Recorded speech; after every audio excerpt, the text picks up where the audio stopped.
Yo guys, welcome back to some more reaction videos. Today we are reacting to a new TheOdd1sOut video called The Truth About Making Cartoons. Well, I think it's mostly like the daily life of being a cartoonist, I think, because I think this is what this video is mostly about, because I think based on the thumbnail, all that stuff. But before the video starts, I want you to please subscribe to the channel, click like for the video, and also turn on the notification button for more future videos. Now, without further ado, let's get straight into the video. Recently, I read the worst YouTube comment ever, and I can't stop thinking about it. This comment lives in my head completely rent-free. It lives in its own private penthouse. The comment was concerning my upload schedule, and it was, if anime studios can make an episode of anime in 1 week, then these YouTubers can make a video in a month. Initially, I reacted like, you think that's how this works? You think anime studios post an episode and go, great work, team? Well, time to make the next episode this week. Hope none of you have any plans. I know the working conditions in Japan are bad, but sheesh. I guess all the animators are just slacking off between seasons then, huh? And as I thought about it more, I realized, I can't get too mad. This person is just uneducated about the animation industry and is probably a minor. And then I thought, hey, I know a bit about animation behind the scenes. Maybe I could talk about being an artist and educate people on the animation pipeline. So that way, I won't get any more uneducated comments. For this video, when I say artist, I'm gonna be talking about the Google definition of an artist. Noun, a person who produces paintings or drawings as a profession or hobby. You know, the pen and paper artists. I'm not really gonna be talking about artists who make music or birthday cakes or take black and white photos of sunsets because I want to talk about cartoons. I make cartoons. Now, it should come to no surprise that I'm pro-artist. Well, not a pro-artist. Are you kidding? I know my skill level. I still can't draw fingers. What I'm saying is I will support anyone who wants to make art. If you're making art as a hobby, then that's a really great creative outlet, and having something physical as an end result is incredibly rewarding. Nice. But if you want to turn making art into a full-time job, you might want to sit down and consider a few things.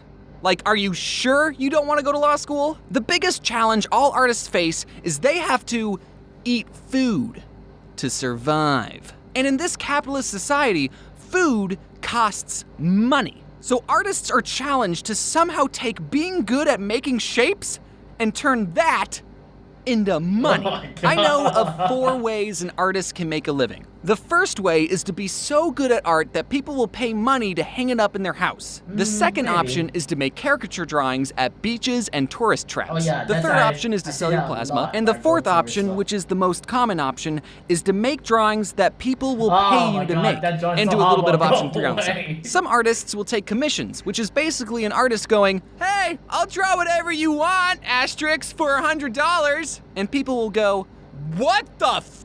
Art should be free! I was gonna give you so much exposure to my 50 Twitter followers. Or people will go, I want you to draw this cute animal character I made, and while at first your price might seem a bit high to the uneducated, I understand that art is a time-consuming process and you need to eat too. So here's a crisp $100. But another somewhat more stable idea is that artists will get jobs at studios or work for a YouTuber, and we'll be like, hey, we'll give you money if you draw specifically what we want, and if we don't like your art, we'll make sure to communicate clearly what we would like changed and work as a team to do the best we can. Or you're fired! And that leads us into animation. An important thing to remember for animation is that drawings equal time plus money. Exactly how much time? Well, to answer that one commenter's question, no, an anime studio does not make an episode of anime in 1 week. Yeah, I think. South Park is what making an episode in a week looks like. And truthfully, that's very impressive. I take months trying to figure out what the heck I'm even gonna talk about. Making a single episode of a cartoon from scratch takes about 2 years. Damn. Don't believe me? Well, let's see what Yakko from the 2020 Animaniacs has to say in the very first episode. At least, we still think there's a President Trump. You see, the writers are writing this in 2018. Now that doesn't mean it took 26 years to make the first season of the Animaniacs. There's a lot of moving parts that happen when producing an animated TV series. For starters, the whole season of the show gets made at the same time. While the writers are writing episode 12, the storyboard team is boarding episode 3, and the design team is designing the bowling shoes that are going to be worn in episode 6. And it's someone's entire job to make sure that everyone's doing their job. This is called the animation pipeline. And there's so many other departments that I could honestly make a whole other video about this pipeline. If you're interested, I'll do it, but just know that it takes roughly 2 years to make a season of a cartoon show, and that's why when shows reference memes, they're extremely outdated. You know, like a boss! What? It's beautiful, isn't it?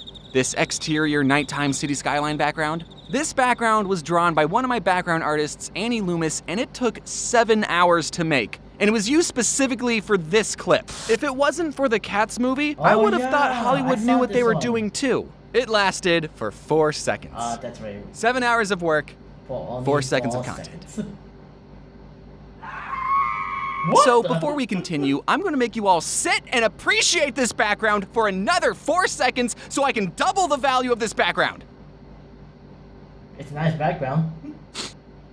Backgrounds can be a time-consuming process, and the whole purpose of them is to be in the back of the ground. They're not even the focus. So storyboarders will sketch out a scene to set the staging through layout, posing, and character expression. And during this phase, I'm trying to find places where I can reuse backgrounds or take pieces of other backgrounds and Frankenstein monster them together to make an entirely new background. Like how I used the city background to be outside this window, or how I took the buildings from this background, the bushes from this background, and the bench from this background and made an entirely new background. And hopefully, none of you noticed. Am I being cheap? Or cutting corners? Absolutely, but that's the point. That gives another background artist more time to make something else, like this James-themed city skyline. Instead of having to draw 20 different backgrounds of a bedroom, we already have a bedroom, let's just do something else, please. It's not being lazy, it's getting the most use, the most mileage out of your hard work. I see this next story pop up on Twitter about every month, and it makes me want to stab my eyes out. If you look at this scene from The Jungle Book and this scene from Winnie the Pooh, these two similarly proportioned boys are eerily moving in the exact same way. Wow. Wait, was this plagiarized? Did someone from Winnie the Pooh plagiarize The Jungle Book? No. Remember what I said about drawings equal time plus money? Yes. Well, back in the old days of animation, before fancy graphics cards and floppy disks, animation frames had to be physically painted onto floppy, transparent sheets called cells. So animated movies were essentially a really long flipbook with over 100,000 hand-drawn painted that's a pages. lot. Back then, drawings equaled even more time and even more money. This whole sequence had to not only be drawn 24 times a second, but it also had to have the correct timing to look like a little boy was jumping on rocks. Just because you drew 24 Mowglis doesn't mean they're gonna look good when you play the frames together. So if you're making a cartoon movie in the 70s and you need a scene where a young boy character is just being a dude and throwing rocks, and you need a really climactic fight scene, are you gonna spend the time and money drawing another boy throwing another rock when someone else already did that 10 years ago? Or are you gonna reuse the animation the studio already made and then have more time and budget to make an even epicer fight scene? If these movies were from 2 different studios, then yes, that would be a completely different story. But Disney owns this movement of our boy Mowgli, so they're allowed to use that movement on our boy Chris. Turning your art into a full-time job is very difficult. I'm extremely lucky to not only have this opportunity, but to be able to build an amazing team of talented artists to create these cartoons and share them with you. And because of you watching these videos and supporting me, I'm able to reinvest money into the team so we can make better quality content and I can support more artists. It's a win-win symbiotic thing we got going on. So if you ever wanted to get into the art industry, good luck, get drawing, and start putting that portfolio together. Okay, well, that's I guess the way of animator or cartoonist. Now, the point is, I want to say one thing. I agree, about the way they think, normally anime they release a episode once a week, and the way that guys say they did the animation in that 1 week. I of course I disagree because it takes time. It takes time to do the animation and the graphics, the movement, all that stuff. It cannot be done in 1 week. Okay, it's impossible. Well, maybe because it shows that one old cartoon that doing the mouth thing, that moving stuff, it takes 1 week. That's impressive. But then this kind of stuff, this better animation, it takes time and it's precision. Okay, it cannot be done in 1 week. Okay, if it's done in 1 week, that'd be very crappy. So yeah, I agree that it cannot be done in 1 week. Also, I think like in this video when they say the truth about making cartoons is kind of true, but it's also kind of like a Q&A, because like in the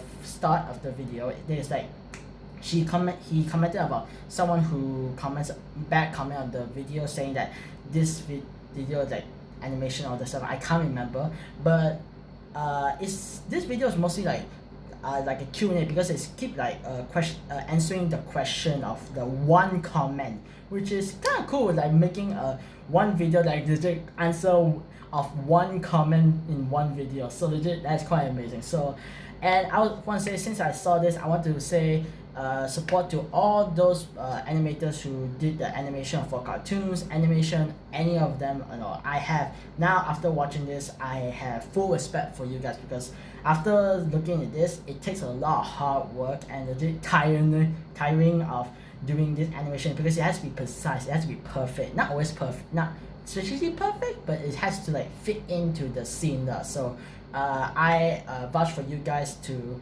hopefully do more good job, and also good luck on more future animation and hopefully improve. So yeah, that's all for today, guys. Make sure to subscribe to the channel, click over the video, and also turn on the notification button for more future videos. Now that's all. I'll see you guys next time. Take care and peace.